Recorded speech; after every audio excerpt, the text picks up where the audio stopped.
What's up, everyone? Welcome back to another episode of Outside Interference with me, the RRBG, and the daddy man himself, the inappropriate one, Earl Skakel. How are you, brother? Trying to make it, man. It's a never-ending battle.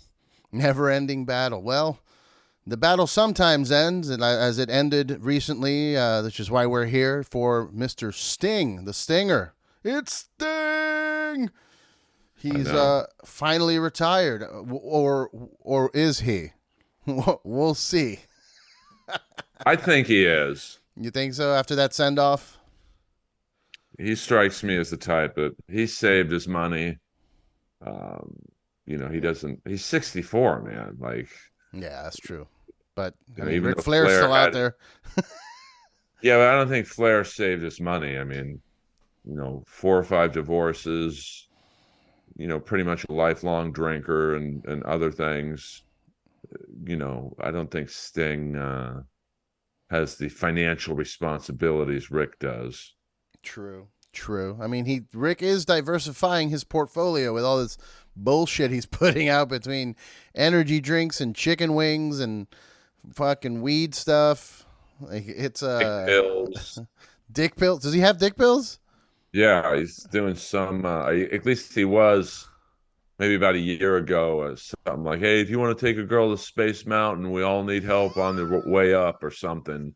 Uh, I forget what the name of it is, but it was like Is it woo pills? I mean, Jesus. it was something like heaven. I don't know. It was some weird name, but it was just kind of sad. It's like, oh, That's he weird. needs money.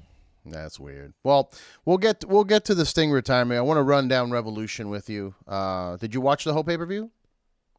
I watched it from. I almost went to it. I was uh, Saturday night. I saw there was a 6 a.m. flight on American Airlines that would have gotten me into Charlotte.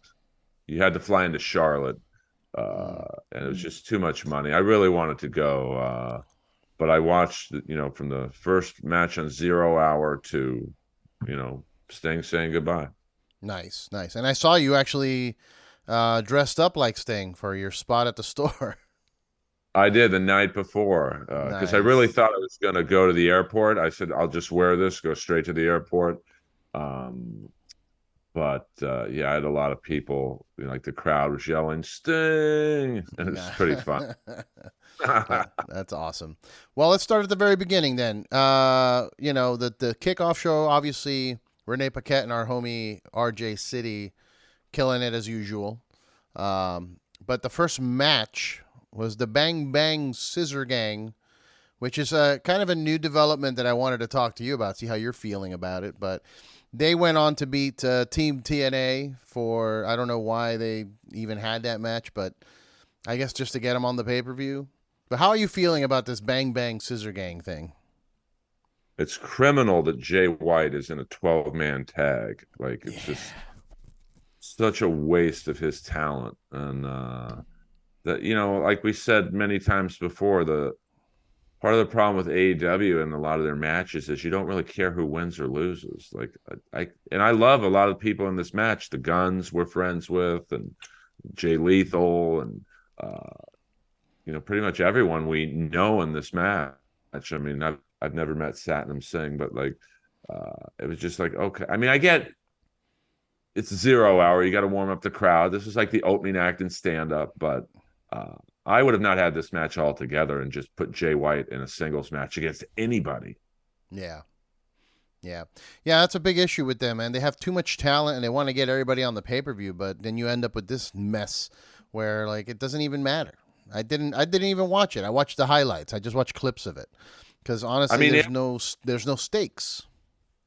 it was a fun match. I mean, there was a segment with Jay White and Satnam Singh that was pretty funny, and uh, there's a couple funny spots, and Austin Gunn overselling like he always does is so funny to me. But and like I said, I understand it's the first match of the night. You have to warm up the crowd. You just can't start off with Osprey and Takeshita. But I don't know. I just think there's a way better use of Jay White than what they're doing.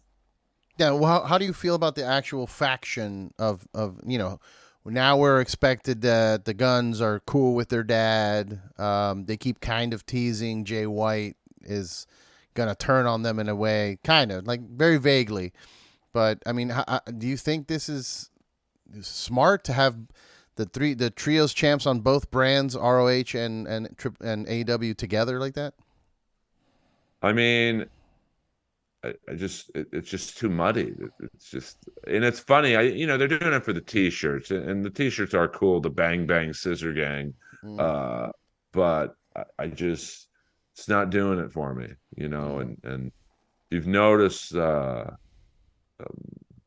not Bowens, the Casters raps are getting a little less pop than they used to. Just I don't know if he writes his own raps or not, but it's not as funny or effective as it used to be.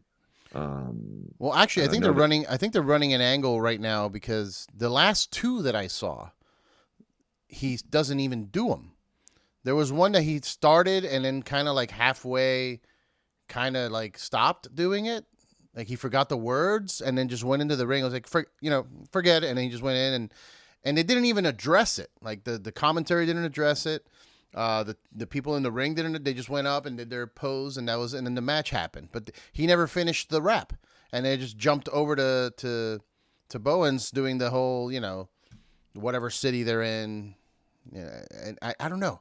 It might be an angle because even I think the last time I saw, he came out, started rapping, and someone stopped him, and then they just kept going. I don't know what's going on with that. I don't know if it was a botch or if they're just pulling an angle with that. well, I think the first one was an actual botch, and then probably someone for once in AEW had a good idea of like, hey, let's turn this into an angle. Like, so you can tell now that Jay White's like they're setting up something with Jay White and Caster, which I don't really care to see. I mean, with Osprey here now and Okada coming, you could just run back some New Japan matches that casual fans don't know about. Like you could Mm-hmm. have, you know, Jay White and Osprey, Jay White and Okada, um, Jay White and Samoa Joe. Like there's 1,000 matches you could have for Jay White. So maybe something with the Bullet Club. From maybe Finley comes over, but you'd have to explain who he is to the casual fan. But there's just 1,000 things you could do. I mean, Jay White and Max Caster does not. Nothing against Caster, but like it just doesn't do it for me. Yeah, maybe this is an audible because Juice got hurt. I'm thinking in my brain it would have made more sense to have Juice and the Guns as the trios champs, and then have Jay be the leader of the Bullet Club going after a singles title. That way they have all they have a bunch. Everybody has gold, and I think that might have been the plan. But since Juice got hurt, they're like, fuck it, we'll give it to Jay White. But yeah, I'm with you, man. It's not really working for me right now, and I'm a big fan, obviously, of the Guns and Jay White. So I don't know. It's sad, but hopefully they turn it around. Um, we also got Willow Nightingale and Chris Statlander with Stokely as their manager, beating Julia Hart and Sky Blue, which is weird. Why are you having your TBS champion get pinned, or not? I don't know if she got pinned, but losing matches. Yeah, I mean, to me, like with Mercedes Monet coming in next Wednesday in Boston, they got to be careful with her because there's really not that many good opponents for her in AEW outside of, to me, Tony Storm and Julia Hart. So I would be building up Julia Hart, who's Yeah, not probably having her too. lose. Yeah, I mean, and she's probably too green at the age of 22 to be, you know, Sasha Banks or Mercedes is going to have to carry her. So it might be too soon for her. Uh, but outside of that, it's Tony Storm, unless Jamie Hayter and Britt Baker come back. So yeah, I would not have had her lose in any capacity. And I didn't really care who won or lost this match. Like I really thought Julia Hart and Sky Blue would win because they've been pushing Sky Blue for 6 to 8 months. Yeah. I mean, since before we stopped doing the Comedy Store Wrestling podcast. So I don't. That's a decision where I like love to be in the room of the creative and just listen to go. Okay, let me see how this makes any sense at all. I think it's because they're going off of a lot of the crowd pops, and I think because Statlander and Willow and Stokely have been doing some funny stuff on TV together. Like Stokely's hilarious, so it may, they have been popping off, and they just go and they just follow that. They just like, oh well, they're getting some good reactions, so let's just have them win, even though if it doesn't make any sense because the other team you have your champion. It just seems like a lot of off the cuff thinking there. I don't know. Yeah, I mean, that's probably the best way to put it. It's like they just something just pops up in someone's mind, like they're an 8-year-old. Hey, let's do this. And it's just like, okay, I guess. Like, they Yeah. announced not to go back to Jay White for a second, but they just randomly announced in Boston he's fighting Darby Allin. Like, there's no Darby build didn't up to. even know. I don't know if you saw Yeah, the press conference, but Darby had no idea. but like, there's no build up. I mean, I'm glad it's finally a singles match for Jay, and um, but it's just like that's a typical AEW. We got a week to that will probably be the biggest dynamite ever in Yeah. terms of the debut of Sasha. Um, so it's gonna be a lot of and it's probably a good match. I mean, Darby can if he's physically able to after that glass spot, and we'll talk about that later. But like, uh, I'd like a little bit. Okay, why are they fighting all of a sudden out of the blue? Yeah. Like, I know a lot of people say this online, and it's not confirmed. It's not like we know for a fact that Tony Khan is a giant cokehead, but everybody talks about it. And this doesn't help the perception because I know a lot of cokeheads, and that's the type of decisions they make. They just off the cuff quickly, like they get a little thought and they're like, "Yeah, man, let's fucking do it," and it like doesn't make sense. They just want to do it at that moment, and that's what it feels like for sure. I'm not But I think he claiming has. he's a cokehead, but I mean, I've not heard the best things about him, but like, I mean, I'm assuming if Sting works with him, Sting wouldn't tolerate that kind of shit. yeah, So, I know people who have not had pleasurable experiences uh, with him, and like the one night Bray Wyatt was at the store, and I said, "Hey man, you gonna go to AEW?" And he just looked at me and was like, "Don't get me started on Tony Khan." So, and Bray Wyatt's was like the nicest guy. Like, so if he has a problem with you, the problem is more you than him. yeah, So I don't know. I mean, I just think they need someone like a quality control person in the creative, because I get the feeling like Sanjay Dutt, and I think there's a couple others who are the main creative team. And go, no, that's not a good idea, man. Like that's not going to work. Well, You need to do another this. thing I've been hearing on the dirt sheets, which who knows what's real and what's not anymore, but a lot of times what I'm hearing is that Tony Khan will come up with an idea, and then the talent tells him no, and instead of him pulling like a Vince McMahon and being like, "Doesn't matter, this is what you're doing," because this is my company and my idea, he bends to their will. So like if they're like, "Hey, you're gonna do this," and they're like, "Nope, I'm not doing that," then they just he goes okay and he just moves on. And I think that's the reason that was brought up. It was people like Miro or there was another talent that they mentioned, but there was like he had an idea, but Miro didn't like the idea and said no, and then they just never put him back on TV, and that's why he's been off TV for a bit because the plan that Tony had got shut down, and instead of putting his foot down like saying no man, you work for me, here's the plan, he's kind of just bending to he's being a mark and just being like, okay, and we end up with a lot of Well, scrambly things. it's like the Devil's storyline. I think is the perfect expose or whatever you want to call it into the AEW creative. Like that to me is the best storyline in AEW history. It's the perfect amount of time. Now I don't know if it was done on purpose, but each attack from Jay White to the Acclaim to Hangman Page, the attackers I believe were different people. Like Mm. the first group was kind of skinny. Second group, some of them skinny, some of them big. I know Sean Spears said in one of the attacks he was one of the henchmen. And then the third attack, they were all fucking giant. I mean, the devil, I don't know who that last devil was, but it was not Adam Cole. Yeah. Uh, so I don't know if that was done on purpose or the writer said, hey, let's make it a different group. And then, the reveal actually made sense on paper. Like, the Kingdom, NXT, they all had a history with each other, but Wardlow being thrown in that group made zero sense at all. And then, like, the creative knew Adam Cole's hurt. MJF's taking time off.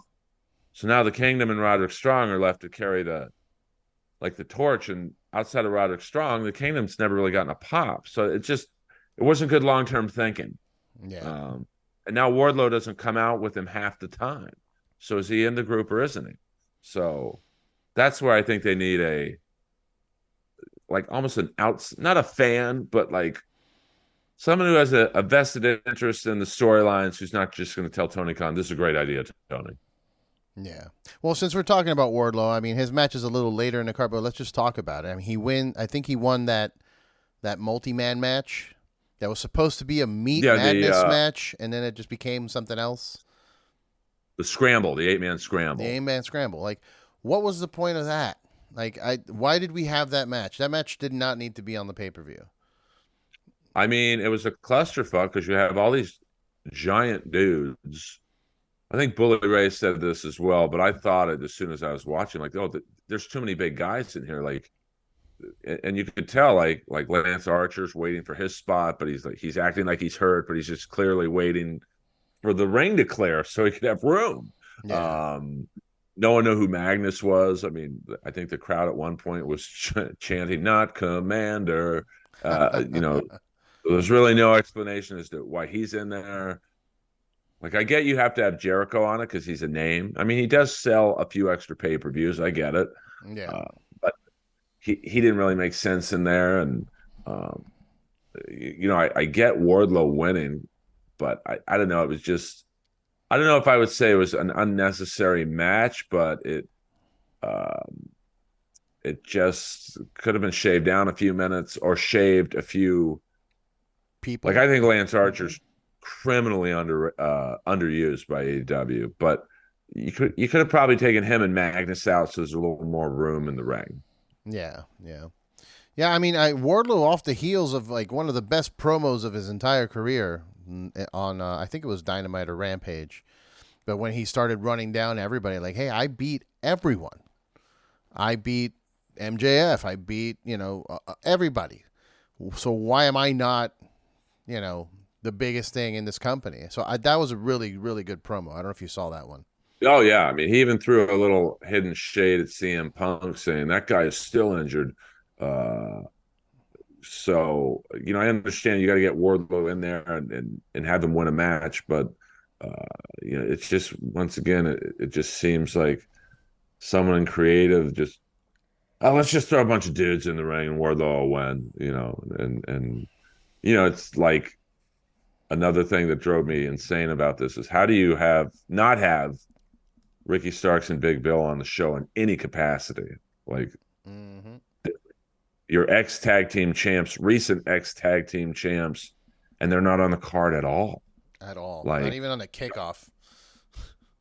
Yeah, they're not even in 0 hour. So, and I know it's like, because the roster's so bloated, you can't have everyone on it, but they're your tag team champs, recent ones. So I just, I don't know. Yeah, it was a little weird. That's a little weird. Also on the 0 hour, Pac is back apparently, which there was some talk that he might not be able to come back because of his injuries, but thankfully he's back. I'm excited to see what they do with him, but I mean, do they put him back with Death Triangle with the Lucha Brothers, or do we do a singles run with him? I mean, talk about untapped potential. Pac is got it all, and they haven't done anything with him. Yeah, I'd be down with Jay White and Pac. That'd be a great fucking match. That'd be an amazing match, yeah. Or Ospreay and Pac, or Ospreay Pac would be insane. Very high flying, fast, insane moves. I think would be great. Do we know for sure Okada's coming? That's what I hear. I mean, I don't think he's I just don't see WWE using him correctly. I mean, I do think the better matches for him are in AEW, just because, like what happens in New Japan, but the majority of American fans don't. Yeah, So, yeah, I think it's appealing. You could have him and Omega again when he comes back. Not going to be anytime soon, but like, Osprey and Okada. I mean, there's a million matches you could have. And for London, which isn't, obviously it's a ways away, but like, you know, it's an international card, so I would think Okada being on it would definitely help in person and pay-per-view numbers. yeah. I think there's talk about him debuting at that big business because he's the rainmaker and he opens his hands and money flies out. So they're like, yes, obviously Mercedes Monet is happening, but maybe there's an extra secret with Okada showing up as well. I mean, I would be surprised if they did that, because I would think they would want the shine to go all towards Mercedes. Mm. Uh, I mean, that would be an amazing dynamite if they both showed up. So I mean, it'll be interesting, or they could save him for another dynamite. I mean, you shoot all your wad on one dynamite, that next dynamite's going to be pretty weak, probably. Yeah. Um, so I mean, I personally would say wait 2 weeks, let him debut at like the next semi big dynamite. But we'll see what happens. Or maybe that pay per view they announced, that Dynasty, I think it's called AEW Dynasty. Yeah, I don't know if they would wait that long. I mean, he's done in New Japan, so like That's he's true. probably like, hey, let's get it started. I'm ready. Yeah. I just hope they don't rush it and give him like the Jay White treatment of when Jay debuted. I had no idea who he was. I'm like, who's this guy? Which Yeah. is crazy to say now, but I think you have to do a better job of these New Japan guys explaining who they are. Like, you know, obviously Okada's a pretty big name, but still the significance of him being here, I think, should be given at least a 2 minute intro video or highlight reel, or something. Well, they actually have been doing that. Not with Okada, but they did Will Ospreay when I sent it to you. They're doing AEW stories on YouTube, which is a good idea, but those should be on TV as well because a lot of people don't go to the YouTube channel. A lot of people watch it Yeah, like just watch a TV channel. I don't go on the YouTube channel very much, so and even with Mercedes, like obviously she's going to bring some WWE eyes to the product, which is what AEW has been lacking for a very long time. But even she needs that treatment of like, hey, this. I mean, now they can't show highlights of her in WWE, but um, they need to explain how significant she is to. Oh my God, you know, Yeah. she's here. So otherwise, it'll be it'll be trending on Twitter, which will help them. So but they need to do a better job of explaining who some of these outside people are. Yep. Moving on, they also had Christian Cage defending his TNT title against Daniel Garcia, which, while it was a good match and everything, and I'm happy that Garcia got a title shot, it's also, it felt pointless because Christian Cage isn't going to drop that title to anybody but Edge or Adam Copeland. Sorry, Daniel Garcia wasn't going to win that match. It's a little too predictable. I mean, I like the match. I think that was the first match on On the main card, yeah. the main card, so I thought it was a good opener. And Christian's like, this is the best run he's ever had. Like, Oh yeah, the um, patriarchy is the best. and even Nick Wayne's mom is like getting better at her heel, not managerial role, but just she's getting better, each more comfortable on camera, you could tell. Mm, And I think they are underusing Nick Wayne. He should be in the ring, man, not a third banana on Christian's team.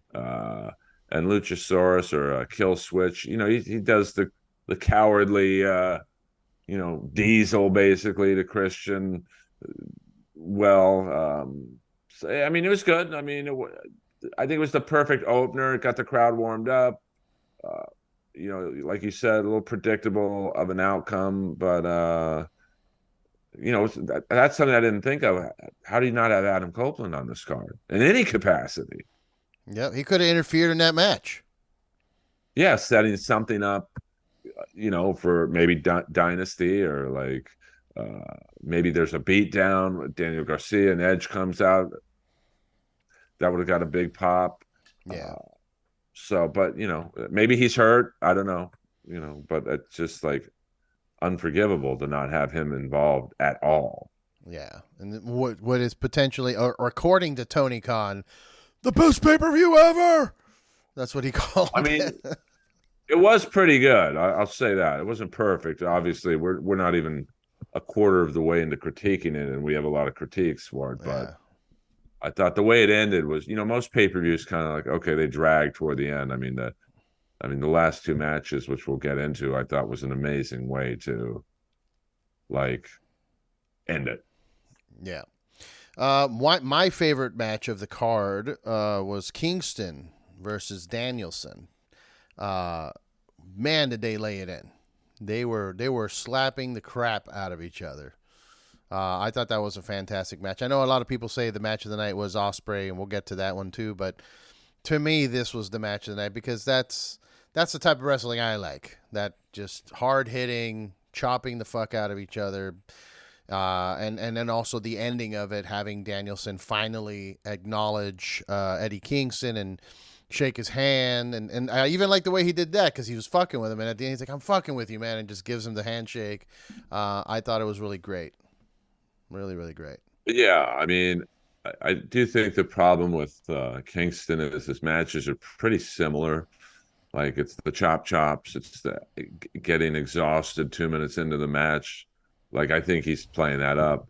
Yeah, I mean, a lot of people give Moxley shit for the same thing. It's fairly repetitive, the structure of their match, but it was a good match. I mean, it wasn't really to rank it in terms of what matches I liked. It would be toward the bottom for me, not because it wasn't good, but I just like some of the other matches a lot better. yeah, Um, I mean, they're two pros, and like it's a match that to me is like I'm not tired of seeing them go at each other, so it's kind of fresh for me to see these guys. But I don't know. I just think, and I love the physical dynamic between them. You have this one super jacked guy in Danielson and Eddie Kingston with maybe the worst body in pro wrestling, uh, but he's a great wrestler. Like he's in shape. He's just got a horrible looking body. yeah, I mean, he looks like he has scoliosis of the chest. Uh, but yeah, I mean, it was good. I mean, not, but a nice build towards the end of the card. Like it wasn't like I don't think there was a lot of Monday morning water cooler moments of like, did you see what Kingston did? But it was a good match. yeah, yeah. For me, I know for that to me it's a personal thing where I thought it was the best match just because I like the choppy chops, man. I'll watch Suzuki and Ishii chop the shit out of each other on repeat for the rest of my life and be happy with it. So that match spoke to me personally because I do like the New Japan. I like the tribute that Eddie is doing basically to Kawada and all of his heroes, and the triple crown thing is cool. And also, the King of the Bums, man. I'm an Eddie from New York, New Jersey, so I relate. He's and I also have a body that does not belong in the ring or on camera, so I relate the I would, most to Kingston. I would agree with that. No. I mean, I do like how he's basically the AEW version of Dusty Rhodes. Like Dusty Rhodes had a horrible body, Hmm. and he was like the common man. So I think a lot of people look at Eddie Kingston in the crowd and on TV and go, I could do. I look like that guy, which is Yeah, great because they bond with him. So, and he's a great wrestler. I just think it's fun. I love those, you know, matches where one guy has a great body and the other doesn't, because Yeah. you get that underdog vibe of this guy shouldn't win with a body like that. Um, yeah, I mean, it was, I think we've all seen some of the AEW pay-per-views. I mean, where they have Omega and Osprey that one time in the beginning of the card, and it's like no match could follow it. I thought this card was very well paced in terms of the build. Yeah, they're getting better at that for sure. Yeah. Although I don't know if you noticed this or not, but overall, I didn't like that every match seemed to be around, with the exception of the last two because of the circumstances, around the same time. So there wasn't like a lot of peaks and valleys. It was just Mm. kind of like straight line. Every match is about, I would estimate, 10 to 12 minutes. You could tell the end was like, okay, we got guys, you're on your last minute. Let's go. So I would have liked to seen like maybe one squash match, then a long match, then a medium match. But that's Yeah. nitpicking, I guess. Yeah. Yeah. We also had Roderick Strong beating Orange Cassidy and becoming the new international champion, which I kind of was expecting as well. Not super predictable, but I was expecting it because Cassidy's all banged up and he's got to take a break. And every time he tries to take a break, somebody gets injured and they have to swap him back in. So he needed a break, and Roderick Strong's been getting more popular and working the angle with the. Now he's just screaming everybody's name, which I think is hilarious. Like, Orange. So, but it was cool to see him, and then also we had a little surprise at the end of it with Kyle O'Reilly coming back, which I thought was pretty cool. He looked really sickly though, like his eyes were really, the bags were out and like dark. So I don't know if maybe that was part of the look intentionally, or he's just still kind of recovering from all his issues. But it was good to see him, and I hope we get to see more. Yeah, and I liked how they teased, is he a good guy or a bad guy? Like they gave him the Kingdom shirt and he didn't take it. Yeah, Um, and they have history. Like, so on paper, the storyline, whatever they're doing with him, makes sense. yeah, Um, because I thought he should have been one of the Devil's henchmen, instead of Wardlow. That to me would have made complete sense. And if he would take off the mask, oh my God, O'Reilly's back. I thought that would have been a better pop. But he's a great performer, and like, yeah, he did. His eyes look like Mick Mars from Motley Crue. Like he had no whites. Like it was like he looked like an alien. yeah, Maybe they did that on purpose. Like, uh, I mean, the bags under his eyes, I don't think was done on purpose. I think he just like. I'm surprised more people don't look like him. Like the travel that these guys do, like, and they're yeah, not putting eye uh depuffers on. They're just 17-hour flight to Japan. Wake up. I don't need no moisturizer. yeah, Uh, I mean, that was fun. I mean, I like Roderick Strong. I mean, he has to carry the load for the Devil's crew. Um, and I don't even know if that's a crew anymore. Like, there's no Devil merchandise. There's virtually none. They dropped the ball on the merch for that for sure. yeah. They made that one shirt which is half the devil face, half Adam Cole's face. But I think the devil concept is gone. I think it's just now the undisputed kingdom moving forward, and like the devil character is just. I think the devil character is reserved specifically for MJF, and until he's on his way back to TV, I don't think we're gonna see it again. Well, I did look on, I guess it's Shop AEW, but the morphs into pro wrestling tees. Uh, they had one Devil shirt that said "I am him," but it was so, and the devil is in the letters, like it's it didn't look, it wasn't a good shirt. And then they had a devil hoodie. Um, but I would have thought you put mask on that. Like WWE would have had mask. They would have Oh yeah, had, the devil's henchmen's jackets, the track jackets. They would have had devil gloves. I mean, that's where they really kill it over AEW, production and merchandising. for sure. For sure. Then after that, we got Tony Storm defending against Deonna Purrazzo. I think they did the right move keeping the belt on Tony, but they need, like you were saying earlier, they don't have enough women to challenge, Mercedes Monet. They need to build more, and maybe a different type of ending that would put over Deanna a little stronger would have worked out here. Uh, I'm not gonna lie, I didn't watch the match. I watched the highlights of this match because I was out. Uh, Circle Six had a their own anniversary show that same exact time, so I had to watch clips and then catch some of the matches for the Revolution. So I didn't watch all of it. But I mean, I would say they could have built Deanna Purrazzo a little more on this. Maybe a shenanigans ending so they can have another match down the road. I don't know. I mean, I would have somehow teased Mercedes in this match, but maybe a female in a mask comes out, maybe a female devil or something along those lines, where it's clear. It doesn't even have to be her underneath it. You can just get like a body double, and so that way it sets something up for that debut in Boston a little better. Because I do think Toni Storm should be her first opponent, and she's going to beat her. Uh, so just would add a little more intrigue. Oh my God, who's that? The Devil storyline was good in turn. I have friends of mine, or friends of ours, I should say, in WWE going, "Who do you think it is?" Like no one knew.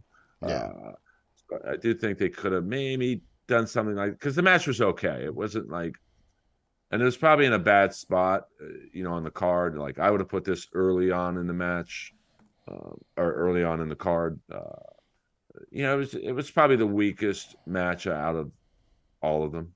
yeah, yeah. I mean, they got to start working on building more women up if they want. I honestly disagree. I don't think Mercedes Monet should go for Tony first. They let her build it up. Like you said, they need to kind of teach people who she is, and they can't show WWE footage. So, and there's very limited footage of her in New Japan.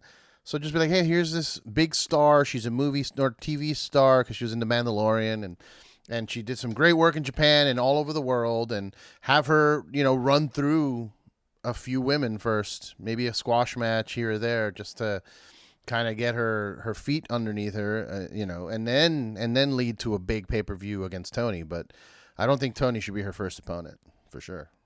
Yeah, I do. Like just because, I mean, Just you go could give big. her a match like Abaddon, or you know, I mean, I don't know what Britt Baker and Jamie Hayter's status is. Mm, Uh, because Hayter's been out for a while. I'm going to assume she's close to returning. yeah, Um, so I just think that Sasha is such a fucking star. I wouldn't, it just, I think you got to put the title on her right away and just have people coming for her. Because I do think that I love the Tony Storm character. Like, she is really very funny at that 50s movie star, you know, starlet, like Marilyn Monroe type. yeah, I mean, I don't think the bald guy Luther adds much to it, but like that, I think we talked about it. I would have much rather seen RJ City in that role. Um, but I don't think you should waste her on, like, I guess you could have her against Donna, but I don't know. I just, or Willow. I mean, I think that's who she got injured against at the New Japan show we were at. yeah, yep, So, but I just think you teasing that, interfering in that match in some capacity at least gets people talking a little bit. Because as they're doing it now with Mercedes, she's just going to show up, and a lot of people are going to be like, not a lot, but a few people are going to be like, "Who is this?" yeah. So I think there's got to be some way, and or maybe the match is over, and someone comes in the mask, and what's Mercedes' finishing move? The bank statement. I think it's a submission. So if you do a bank statement on her, it doesn't even have to be her, and then she drops some money over her, or Mm. whatever the logo. I mean, does she have like a special logo, Well, like the some? money, the money signs on the boss thing. The whole she's the boss because They kind of put that in. It's in the poster for Big Business. The S's are like the dollar sign S's. That looks just like her boss logo. But yeah, Right. So maybe she looks over Tony Storm and goes like this and then just walks off. Just teasing. It's something to go, oh shit, she's coming. Like yeah, it's like a warning shot. So because that's what AEW, like we said, lacks. They just, even with the Golden Lovers, they didn't really do a great job of explaining who those guys are, or the significance of, oh my God, Ibushi and Omega are back. Like this is like it should have been like a much bigger deal, but it just kind of fell flat. there's another one. Where's Bushi at? He's all elite. Where the fuck is he at? Yeah, I mean they make these debuts and then even with Osprey originally when he came in and initially his I guess it would be his debut. It just was like, okay, who's this guy? And Shivani's doing a good job of, oh my God, it's Osprey from United Empire, but at that time, no one knew who he was really. So I Yeah. was like, okay, who's this guy just going like this?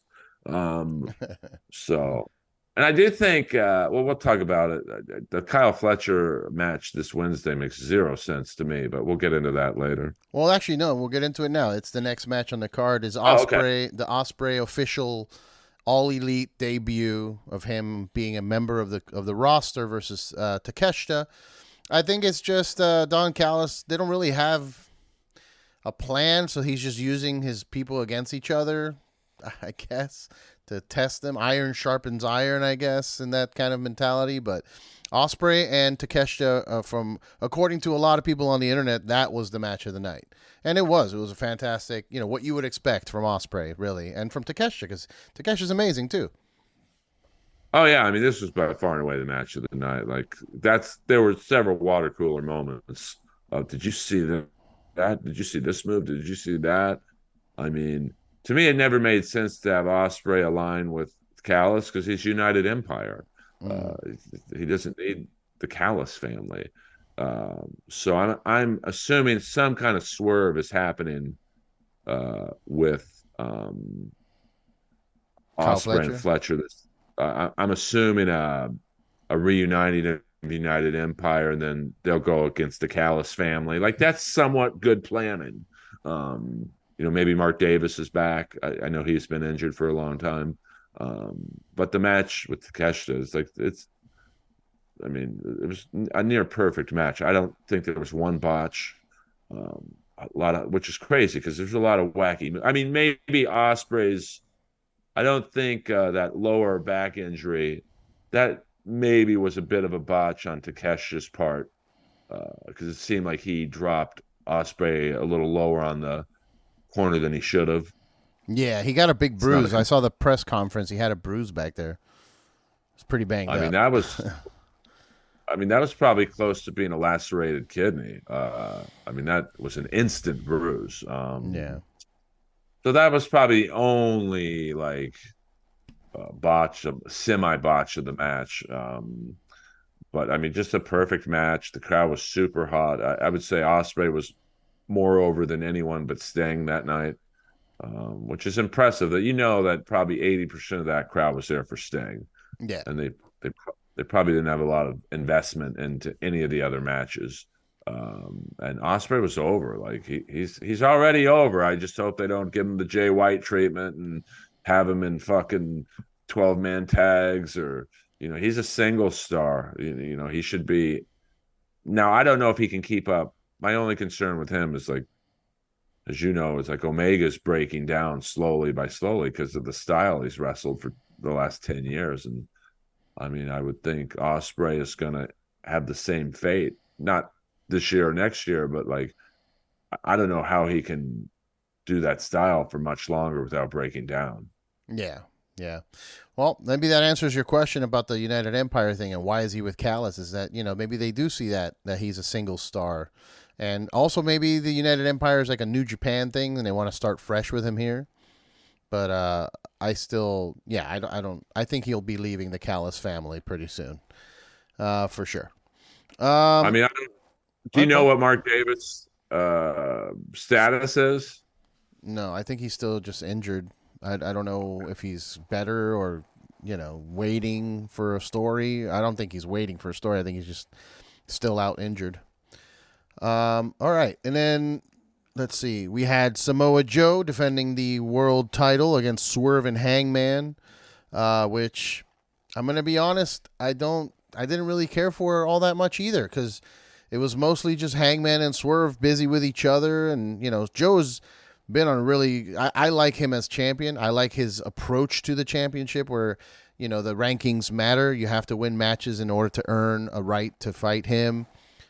But it just felt kind of discarded here because everybody was more focused on Swerve and Hangman doing also some of his best promo work recently. He had this really unhinged promo right before this match that I loved, and that's what I want to see more of from him. I don't know if you Yeah, saw I that one. mean, he's definitely getting better at the promos. He reminds me of this generation's Magnum TA, ironically enough, who was in the crowd. Yeah, And you could tell he's paying a tribute to Magnum TA with the I mean, the younger fans would stash. probably get the stash and the hair, the overall the curly lock, basically like a curly mullet, and the 5 o'clock shadow is straight up Magnum TA. It's a clear tribute to him. Um, you know, I would have made Swerve champ. You get a little extra pop from having an African American champ. That would be trending. Um, I mean, Samoa Joe definitely adds credibility to any title or any storyline. Like, he looks like he could do everything he does for real if he Yeah, was asked to. I do like the unhinged Hangman, but since Swerve's already beat him twice, I don't really care as much. Uh, like I would have had Hangman win at least one of those matches, so it could be like, you know, I just don't care about their interactions enough because it's like Swerve's 2-0 against them. yeah, But I do like the unhinged Hangman and the storyline of you're never going to win this title. You know, like he's perpetually chasing the ghost of Swerve. So I don't know where they go from here. I mean, Samoa Joe's going to be good against anybody. Like he's very nimble yeah, um, for a guy at 330 pounds. Like, so I'm okay with him having the title. He's paid his dues. So, uh, I could see him. I mean, maybe him and Okada. That'd be an amazing match yeah. and fresh. Like people never see. I don't believe they've ever gone at each other. If they have, it So was like in the Indies or something like that, or maybe in New Japan once when Joe was younger.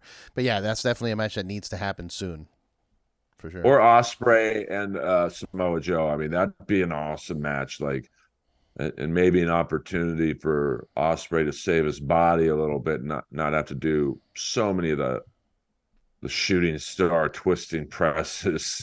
Yeah, So because I'm going to assume long term, if I'm on the creative team, you're building towards Osprey winning in London.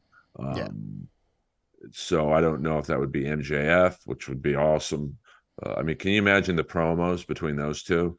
Uh, like wow, and Yeah. the wrestling would be through the roof. So, I do think there's some. I mean, Swerve's in. I mean, there's some good potential title matches.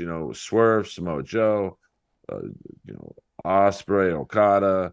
Uh, Jay White, if you can rehabilitate his you know recent Image. Yeah. storylines. Yeah. I mean, I just like I know I'm talking about him probably too much, but like he just to me is like he's perfect. Like he's got the great body, he's great on the mic. I mean, that one promo he had with MJF, it's like I want to see more of this. Hmm. Um, he has it. What I don't even know what it is, but he has it. This is why So I always was a big Bullet Club guy. If you look at the history of Bullet Club leaders, they've all been. I mean, Finn Balor was the creator, basically, one of the first ones. You had AJ Styles, who's a beast, world champion. Kenny Omega, Adam Cole. Now Jay White. not now, but Jay White, and now they have David Finlay, which I'm sure he'll grow into that role soon. I'm sure eventually we'll see him in more WWE or AEW programming. But that Bullet Club always had these young guys that were their leaders. That at the time they're like, oh, there's potential, but then they ended up becoming these beasts. So that's one of the reasons I always loved the Bullet Club. But we're getting close in time here, so let's talk about the Stinger, man. I mean, I got a few extra minutes. Okay. Well, the Stinger match, I'll start with the promo video they did beforehand of him in the theater. That was beautiful, man. I got teary-eyed Oh yeah, I watching that mean, thing. it's like, and I think that the promo last week, I didn't know Sting's dad had just passed. Oh Like, yeah. so that promo, like it was like sad. I mean, like it was very emotional. Like you could tell Sting, obviously he's going to be sad, but the fact that he's still like, I wouldn't have blamed him if he said, I can't do this pay-per-view. We're gonna have to. I can't. But so what a pro Sting is. And that theater promo was like, it was pretty. I mean, I actually wish the tribute video was a little longer because of his history of just, I mean, 40 years of almost of Flair, Nikita Koloff, Magnum TA, Luger getting kicked out of the Horsemen by Ole Anderson. I thought that would have been a nice, if you could somehow squeeze in a tribute to Ole in that. But that's nitpicking. I'm sure Well, it's most also people would the complain. WWE didn't give them permission to use all that footage because they own all the WCW footage. So Oh, okay. it's Well, that makes yeah. sense then. But yeah, I mean, that's a great. It was a great video, and the sun's coming out. It's different eras of Sting. That was pretty fucking neat. The Like one with the surfer one, that's the blonde dude, man, he looks just like him. It's crazy. yeah. The I mean, he's a little not flabby, but I mean, no one's thicker. gonna look like surfers. Yeah, but still looks great. I mean, it wasn't like, oh my god, this is a slob. Uh, but I mean, that was just they did this right. I mean, AEW gets a lot of shit from us and many others. The way Sting went out, just everything was near perfect. And the music, "Seek and Destroy," like that costs a pretty penny, Oh yeah. uh, as you know. Yeah. So as much as we critique Tony Khan, uh, he does. I think if he respects you and likes you, he does do you right. Yeah, it was a good send Like he off. didn't have to get. He didn't have to what? I mean, he didn't have to get Seek and Destroy. Like he could have just had the snow theme or whatever it's called, and people would have been happy. But he went the extra mile for Sting. You could tell. Absolutely, yeah. And the tribute with the sun, the tribute video, the sun's coming out in the costume, the Seek and Destroy, all perfect to introduce. And then the match itself was insane. I mean, Darby, for the love of God, man, like even my wife we were watching it, and when he went through the glass and just immediately started bleeding from every corner of his back and arms, I was just like, what the fuck, dude? I mean, Unnecessary. but I mean, when I first saw that, I thought, oh, he's going to do what was it, the Wardlow spot where he there's some spot where Darby had chairs lined up, but they were facing each other. It's very much that, six chairs, so three with the Mm. backs facing each other. And I think it was against Wardlow, and he missed, and so his spine hit them. Like, I'm like, my God, he's going to do that, but with glass. And like, I first was like, man, this is taking away some shine from Sting. It was an unnecessary spot, I thought, because the way it was executed, you could tell if you watch again, you'll see the Bucks get out of the way, like, oh, we're gonna fuck up the spot. Mm-hmm.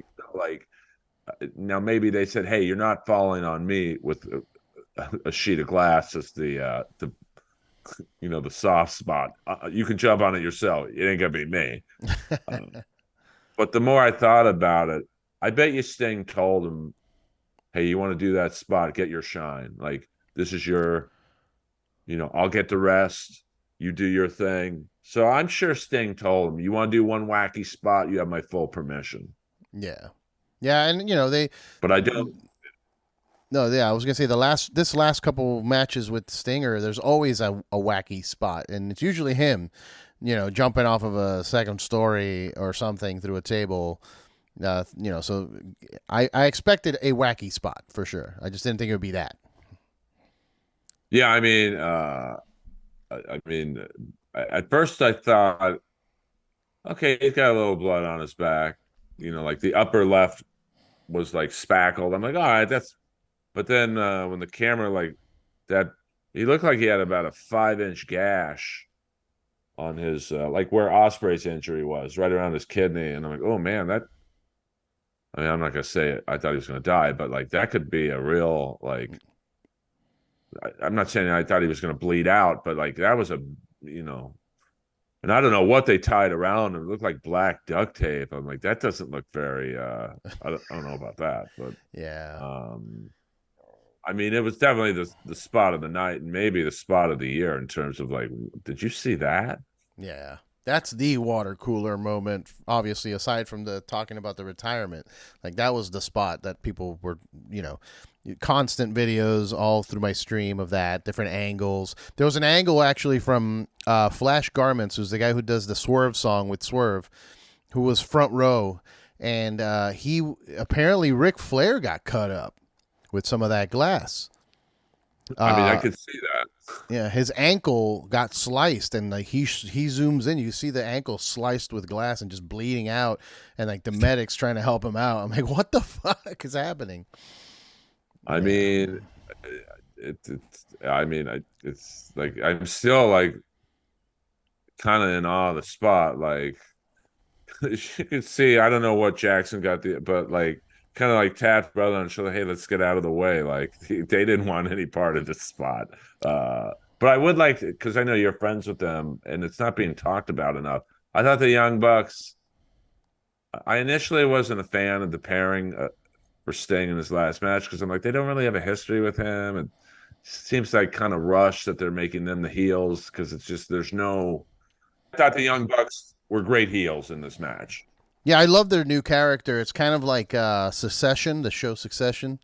They have like Right. the music and the suits and everything. I love their Michael and Nicholas, or is it not Michael? Sorry, Nicholas and Matthew Jackson.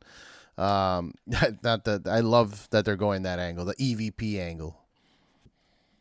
Well, I did think they're smart. I mean, listen, people don't like them because of the whole elite and the CM Punk, exit and the backstage brawl and the backstage politics. So I do, this is something Vince would have them do. Hey, lean into this. People don't like you. Act cocky, like So I do like that. It'll be interesting when Omega comes back. Will he go against them? Or join them. Uh, so I thought they were outstanding heels. They did win me over, although I did think this was about a 6-week storyline. It felt a little rushed, but in fairness to them, I don't know who else would have been a good. You would have had to have a tag because Sting can't. It's 64, close to 65 now. Probably Carry a wrestle whole on his match. own. Yeah. Uh, I mean, my only not necessarily complaint. I thought it would have been really cool. Now I don't know if this would have been possible because of Luger's wheelchair, but it would have been awesome at some point to have Nikita Koloff, and Magnum TA can't. He's not very mobile. Um, to have them together, maybe at the top of the ramp or something like that would have been like a great nostalgia. Like here's some of his greatest opponents: Flair, Nikita Koloff, who's in pretty good shape for his age. Oh, Ricky Um, Steamboat. I forgot. Yeah, he was yeah, there too. Steamboat. And I don't know if other people were invited or probably they're dead. Yeah. So that was the only thing I would have liked to have seen is somehow get all those people who were in the front row behind the announcers just have them have a moment with Sting. But it was a pretty perfect match, I thought. Yeah, it was great. I mean, there is the one discussion of usually tradition is you go out on your back, and Sting went out undefeated. It's kind of like some people were complaining about that. I think even Bully was complaining. Like, you always put over the next talent that's going to take over when you're gone. But yeah, it just felt right. Even though it's not tradition, it felt right to have him win and kind of just vacate the titles and have everybody else fight for it. I'm not going to drop it. Well, I do think you could have. I mean, I understand what Bully Ray is saying, and obviously he knows what he's talking about, but I do think there was somewhat of a semi-lost opportunity to put heat on somebody. Um, you know, and like I'm trying to think, I mean, Osprey just wrestled, so it probably wouldn't have been right for him, but someone coming back, maybe interrupting the ceremony, instant heat. Yeah. That arena would have rioted if Sting would have lost. But I mean, playing devil's advocate and taking Bully's view, like, can you imagine if? I mean, you could name a few guys. Could be Jay White, could be Okada, could someone else coming out and costing Sting in the match. Instant heat, Yeah. like hatred of that person. Maybe Omega. I don't know if he's um, what his medical status is. Um, maybe Adam Cole or just. I mean, I do see what Bully and you are saying. Like, I think, and maybe he doesn't cost him the match. Maybe Sting wins, and then someone comes in and acting like they're paying tribute to him, and they beat the shit out of him. So there was maybe Wardlow. Maybe you hold Wardlow off the card Yeah. now, and Wardlow comes in at the end and beats the shit out of everyone. Uh, Hits Magnum TA, like, or whoever, or Steamboat probably. He's probably most physically able with that group.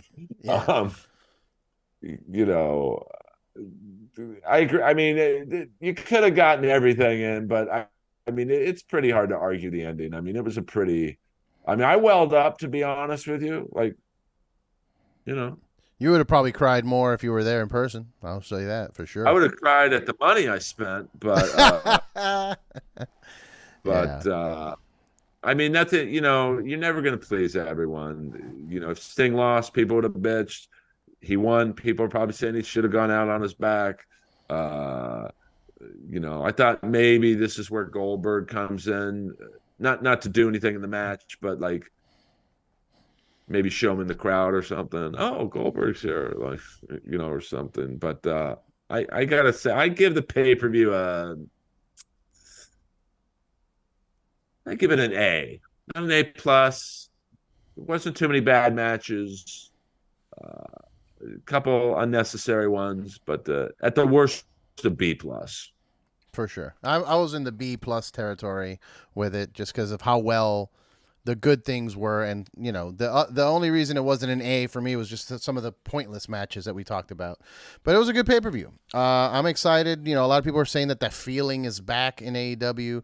I definitely feel that there is more potential now with all these names coming in and all these things that are happening. So it is an exciting time still to be an AEW fan, even though the internet will have you believe otherwise, like they're falling apart and the arenas are empty and all this shit. And I disagree. I mean, yeah, maybe they're not selling as much, but I still think it's exciting, and there's a lot of potential there. It's hard to go up Well, I against do. a hot WWE product. So Oh yeah, I mean that the Rock thing is huge, and like that's just something you can't.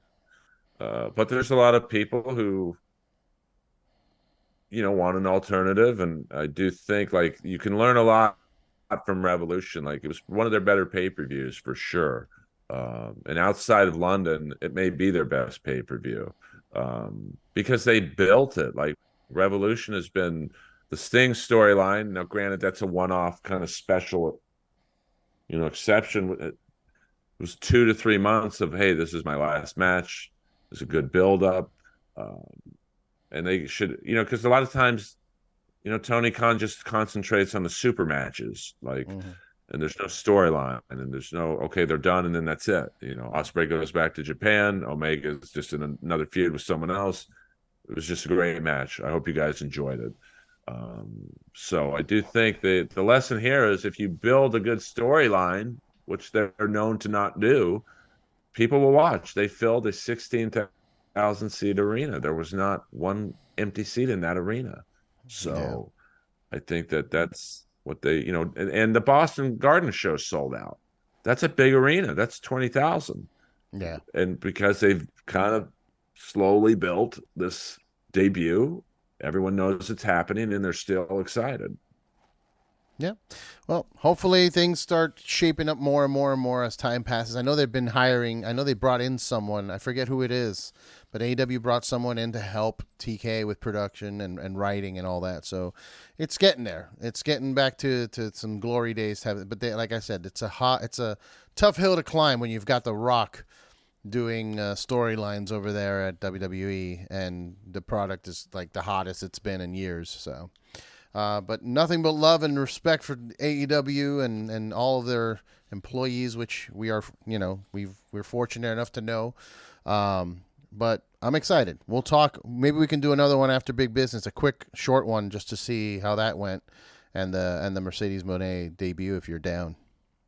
Yeah, I mean, I will say, I believe they brought in someone specifically to write for Mercedes, so which I Mm, found interesting. Like, that's how big of a star she is. She gets her own writer. yeah, that's cool. Um, so I think, and I do think it's an exciting time. You've got some great debuts, and I mean, Osprey, he could wrestle a broomstick and it would be interesting. He could wrestle Pepe, Chavo Guerrero's old broomstick gimmick, and I'd watch it. And then with the women, you got to figure Hayter and Brett Baker coming back. I wouldn't mind seeing a program with Baker and Mercedes. That'd be good shit talking. Yeah. Um, and Hayter's a star. I'm like, she's, do you remember her injury? Was it a ACL or what? What was her injury? Ankle, leg. It's definitely the leg. It's Okay. either ankle or knees, but yeah, it's one of her legs. I mean, there's potential for Mercedes to have like four solid opponents with Storm, Hart, uh, Hayter and Baker and Donna maybe. Like, I think they got to build her up a bit more. And Willow, so there's matchups out there for Mercedes, but the writing's got to be on point with her because, like, you know, she's just too big of a star to fuck up. Yeah. Yeah, I agree. Well, all right, brother. I'm gonna let you go so you can do your thing. But let's get together after Big Business. We'll do a quick one just to see how that all worked out. Let everybody know how to follow you and watch you and all the things. Well, first Oh yeah, that's right. That's let's give right. a special RIP to Mike Jones, aka Virgil Soulman Jones. The meat It's been a sauce rough week. god. Like Ole, I mean, Ole Anderson dying. Mike Jones. It's been a tough week or tough couple weeks. So Oh, Richard rest in Lewis peace to those. over comedy as well. Yeah, Richard Lewis. Meat from Porky's. If you have ever seen the movie Porky's, which was like the OG teen romp, raunchy teen comedy. It spawned literally dozens of films. He died, and someone else died. If you follow the ice hockey movie Slapshot, which a lot of people do, Tim Dr. Hook McCracken died. So, Oh wow. where I'm getting to the age of where people I grew up watching the movies are dying. Um, and on that note, you can follow me everywhere at Earl Skakel. YouTube is where I'm concentrating the most because I'm finally making money on YouTube. So, Step into the Earl uh, verse. well, I mean, to show you how crazy this business is, I've made more money streaming in a month and a half than I did with the basically the 2 years we did the Comedy Store Wrestling podcast, and 5 years of the Roast Battle Weekly show where I made $0. So in one Jeez. month, I've made that's comedy in a nutshell. Yeah. So follow me to follow my bitterness. Yes, please follow Earl. Follow me at RRBG Podcast, and follow this show at Outside Interference Show on Instagram. I'm gonna keep trying to pump more episodes out. It's been slow rolling, but we're starting to get a flow going, and the new studio will be up and running pretty soon. So, thank you guys for watching, and I'll see you next time. Peace.